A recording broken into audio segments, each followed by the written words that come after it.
നമസ്കാരം, എല്ലാവർക്കും വിൻമയ് കിച്ചണിലേക്ക് സ്വാഗതം. ഇന്ന് ഞാൻ ഉണ്ടാക്കുന്നത് വെറൈറ്റി ആയിട്ടുള്ളൊരു ജിലേബിയാണ്.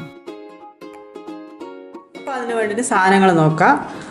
1 കപ്പ് ദോശമാവോ ഇഡ്ഡലി മാവ് ഇതിൽ ഏത് മാവായാലും പ്രശ്നമില്ല. 1 കപ്പ്, 1 കപ്പ് പഞ്ചസാര, 1/4 കപ്പ് മൈദ ഞാൻ എടുത്തിട്ടുണ്ട്. നമുക്കത് കുഴക്കേണ്ടതിന് ആവശ്യമായിട്ട് ചിലപ്പം കൂടും ചിലപ്പോൾ കുറയും, അത് ലാസ്റ്റ് നമുക്ക് നോക്കാം.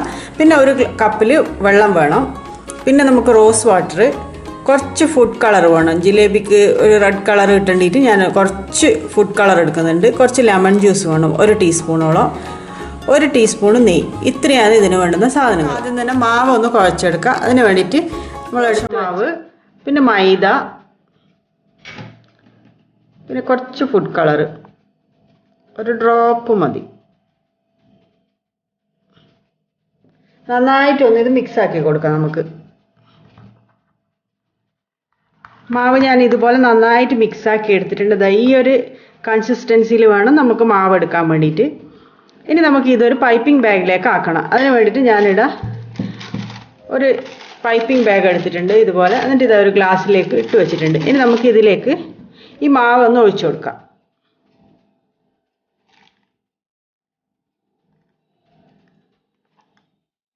ഇതുപോലെ ഒരു പൈപ്പിംഗ് ബാഗിലേക്ക് ആക്കി വെച്ചിട്ടുണ്ട്. ഇനി നമുക്ക് അടുത്തതായിട്ട് നമുക്ക് ഷുഗർ സിറപ്പ് റെഡിയാക്കാം. അപ്പോൾ നമുക്ക് ഷുഗർ സിറപ്പിന് വേണ്ടിയിട്ട് 1 കപ്പ് വെള്ളവും 1 കപ്പ് പഞ്ചസാരയും, ഇതിൻ്റെ കൂടെ തന്നെ 1 ടീസ്പൂണ് നെയ്യ്, 1 ടീസ്പൂൺ നെയ്യ് ഇട്ടിട്ട് ഇത് നന്നായിട്ടൊന്ന് മെൽട്ടായിട്ട് വരണം. അപ്പോൾ നമുക്കിതിലേക്ക് ലെമൺ ജ്യൂസ് ഒഴിച്ചു കൊടുക്കാം. അതിൻ്റെ കൂടെ തന്നെ കുറച്ച് റോസ് എസൻസും കൂടി ഒഴിച്ചു കൊടുക്കാം, 1/4 ടീസ്പൂൺ. നന്നായിട്ടൊന്ന് മിക്സ് ആക്കി കൊടുക്കുക. ഈ ലെമൺ ജ്യൂസ് ഒഴിച്ച് കഴിഞ്ഞാൽ നമ്മളെ ഇത് കട്ട പിടിക്കൂല, കുറച്ച് നമ്മൾ ആ ക്രിസ്റ്റൽ ആവാണ്ട് കിട്ടും നമുക്ക് നമ്മളെ സിറപ്പ്. അതിന് വേണ്ടിയിട്ടാണ് ലെമൺ ജ്യൂസ് ഒഴിക്കുന്നത്. അപ്പം നമ്മളെ ഷുഗർ സിറപ്പ് ഇവിടെ റെഡി ആയിട്ടുണ്ട്. ഇതുപോലെ ഒരു നൂൽ പരുവൊന്നും ആവണ്ട, എന്നാലൊരു പറ്റുന്ന ഒരു പരുവ്, ഇങ്ങനെ കയ്യിലെടുക്കുമ്പോൾ നമുക്കൊരു ഒട്ടുന്ന പോലെ തോന്നണം, ഒരു പശപശപ്പ് വേണം, ആ രീതിയിലായിട്ടുണ്ട്. നമുക്കിനി ഇത് മാറ്റിയിട്ട് നമുക്ക് ജിലേബി ഒന്ന് വറുത്തെടുക്കാൻ വേണ്ടിയിട്ട് എണ്ണ വെക്കാം. അപ്പോൾ എണ്ണ ഒന്ന് ചൂടാകട്ടെ.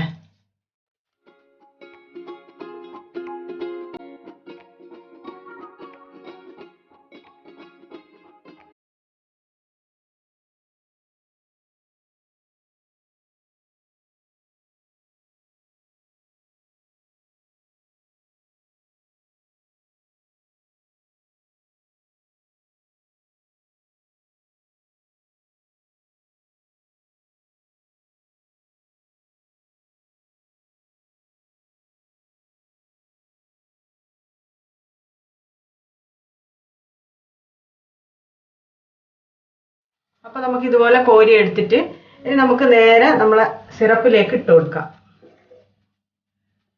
ഇല്ലേ, ഇതിലേക്ക് ഇട്ട് കൊടുക്കാം. ഇനി അടുത്തത് ഇതുപോലെ തന്നെ നമുക്ക് ഒഴിക്കാം.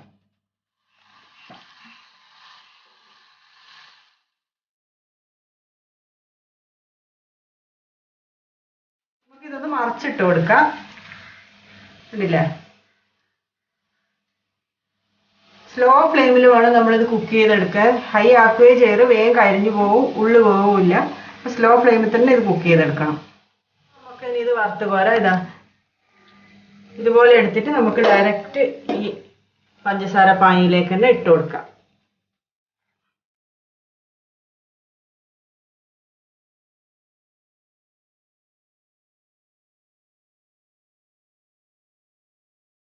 അപ്പോൾ നമ്മളെ ജിലേബി ഇവിടെ റെഡി ആയിട്ടുണ്ട്. ഞാൻ ഷുഗർ സിറപ്പിലിട്ട് കുറച്ച് സമയം അതിൽ വെച്ചിട്ട് ഞാൻ എടുത്തു വെച്ചതാണിത്. ഒരു മണിക്കൂറെല്ലാം അതിൽ നമുക്ക് ഇത് നല്ലോണം പിടിക്കണം. ഈ ജിലേബിയിലേക്ക് നല്ലോണം ആ സിറപ്പ് നല്ലോണം പിടിച്ച് കഴിഞ്ഞാൽ നല്ല സ്വീറ്റായിട്ടുണ്ടാവും നമ്മളെ ജിലേബി. ഇപ്പം ഞാനൊരു അരമണിക്കൂർ കഴിഞ്ഞിന് ഇത് എടുത്തിട്ട് നല്ല അടിപൊളിയായിട്ട് കിട്ടിയിട്ടുണ്ട്. നല്ല ടേസ്റ്റാണിത്. പെട്ടെന്ന് നമുക്കൊരു ജിലേബിയെല്ലാം തിന്നണമെന്ന് തോന്നുമ്പോൾ കയ്യിൽ ദോശമാവ് എന്തായാലും ഫ്രിഡ്ജിൽ ഒരു വക എല്ലാ വീട്ടിലും ഫ്രിഡ്ജിലുണ്ടാവുമല്ലോ. അപ്പം എന്തൊക്കെ ദോശമാവിൽ ഈ പറഞ്ഞ പോലെ എല്ലാം ചെയ്ത് കഴിഞ്ഞാൽ നമുക്ക് പെട്ടെന്ന് തന്നെ ജിലേബി ഉണ്ടാക്കാം. നല്ല അടിപൊളിയായിട്ടുള്ള ജിലേബി. ബേക്കറിയിൽ നിന്ന് കിട്ടുന്ന അതേ ഷേപ്പൊന്നും ആയിട്ടില്ലെങ്കിലും നല്ല അടിപൊളി ടേസ്റ്റുള്ള ജിലേബി തന്നെയാണ്. നമ്മളെല്ലാം കഴിച്ച് നോക്കിന് നല്ല ടേസ്റ്റ് ഉണ്ട്. അപ്പോൾ എല്ലാവരും ഈ രീതിയിൽ ഒന്ന് ട്രൈ ചെയ്ത് നോക്കണേ. അപ്പോൾ എൻ്റെ വീഡിയോ ഇഷ്ടമായിട്ടുണ്ടെങ്കിൽ എല്ലാവരും ഒന്ന് ലൈക്കും ഷെയറും എല്ലാം ചെയ്യണേ. പിന്നെ എൻ്റെ ചാനൽ ആദ്യമായിട്ടേ കാണണമെങ്കിൽ ഒന്ന് സബ്സ്ക്രൈബ് ചെയ്യും കൂടി വേണം. അപ്പോൾ അതിൻ്റെ തൊട്ടടുത്ത് കാണുന്ന ബെല്ലൈക്കണും കൂടി ഒന്ന് ക്ലിക്ക് ചെയ്തിട്ടുണ്ടെങ്കിൽ ഞാൻ പുതിയ വീഡിയോ ഇടുമ്പോൾ നിങ്ങൾക്ക് തന്നെ നോട്ടിഫിക്കേഷൻ കിട്ടും. അപ്പോൾ അടുത്ത വീഡിയോ കാണാം. ബൈ.